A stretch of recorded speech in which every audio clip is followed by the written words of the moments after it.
the final days of ancient Egypt, one woman stood against the most powerful empire the world had ever seen. Her lovers were Rome's greatest generals, her enemies, its most ruthless politicians, and her death, still debated after 2,000 years, may have changed the course of history forever. She was not the Cleopatra of Hollywood's fantasies. She was far more dangerous and far more brilliant. This is one past, many stories, and this is the life of Cleopatra, the last pharaoh of Egypt. Cleopatra VII Philopator was born in 69 BCE in the jewel of the Mediterranean, Alexandria.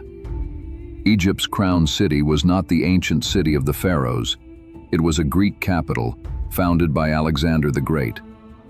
The Ptolemies, Cleopatra's ancestors, were Macedonian Greeks, not native Egyptians. For nearly 3 centuries they ruled the Nile, but now their throne trembled. Rome's shadow grew over the eastern Mediterranean. Egyptian politics were a pit of vipers, siblings scheming against each other, ministers plotting in marble halls. It was into this nest that Cleopatra was born. From the start, she was different. While her siblings lived like Greek royalty, Cleopatra learned Egyptian. She studied philosophy, astronomy, and medicine.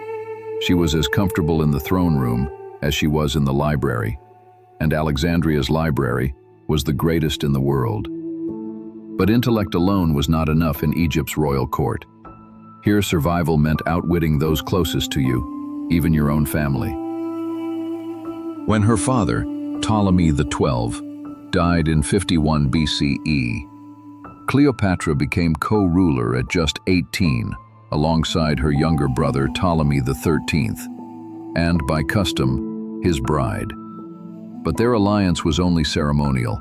Cleopatra intended to rule in truth, not just in name. Her brother's advisors, however, saw her as an obstacle. Soon, political friction boiled over into open hostility. Cleopatra was forced from power and exiled. But Cleopatra was not the kind to fade into obscurity.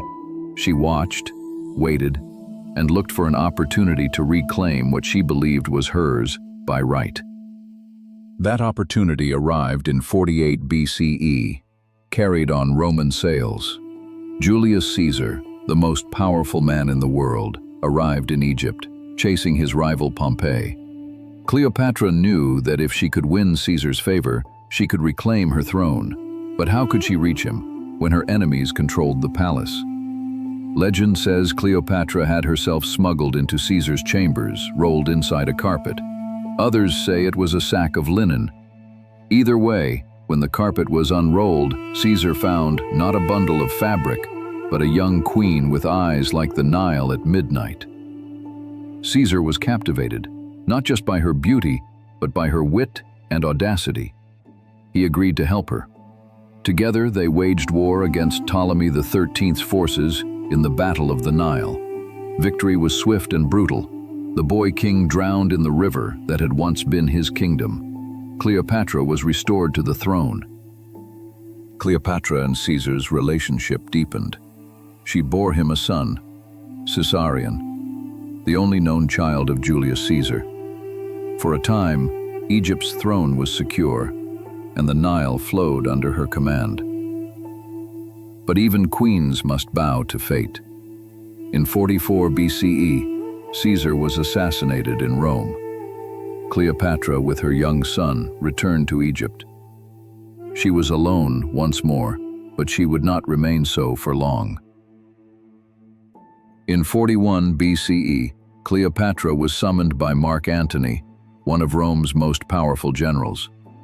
She sailed to meet him in Tarsus, not as a supplicant but as a goddess. Her barge was gilded in gold, her sails dyed in royal purple, the air heavy with the scent of incense. She reclined beneath a canopy, dressed as the goddess Isis herself. Antony, like Caesar before him, was captivated. Their alliance was both romantic and political. Antony needed Egypt's wealth, Cleopatra needed Rome's muscle. Together, they dreamed of an empire that would rival Rome itself. But in Rome, Antony's rival, Octavian, painted Cleopatra as a foreign temptress who had ensnared a Roman hero. The propaganda was relentless. War was inevitable. In 31 BCE, their fleets clashed at the Battle of Actium. It was a disaster. Their ships were overwhelmed, their lines broken. Cleopatra and Antony fled to Alexandria, the dream of empire shattering around them. In August of 30 BCE, Octavian's forces entered the city. Hearing false news of Cleopatra's death, Antony fell on his sword. Mortally wounded, he was brought to her. He died in her arms. Cleopatra, now a prisoner, knew what awaited her: humiliation in Rome's triumph.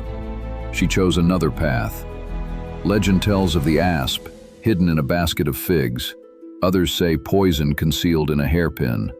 However it happened, the result was the same. Cleopatra, last pharaoh of Egypt, slipped away from life, her body found lying upon a golden couch, her diadem still upon her brow. With her death, the Ptolemaic dynasty ended. Egypt became a Roman province. But Cleopatra's story never faded. For 2,000 years, poets, playwrights, and historians have debated her. Was she a seductress, a patriot, a queen who loved too much, or a ruler who played the only game left to her and played it to the end? Perhaps she was all of these things.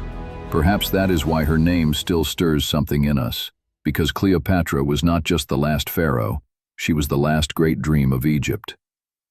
If you've enjoyed journeying through the rise and fall of Egypt's last pharaoh, there are many more stories from history waiting to be told.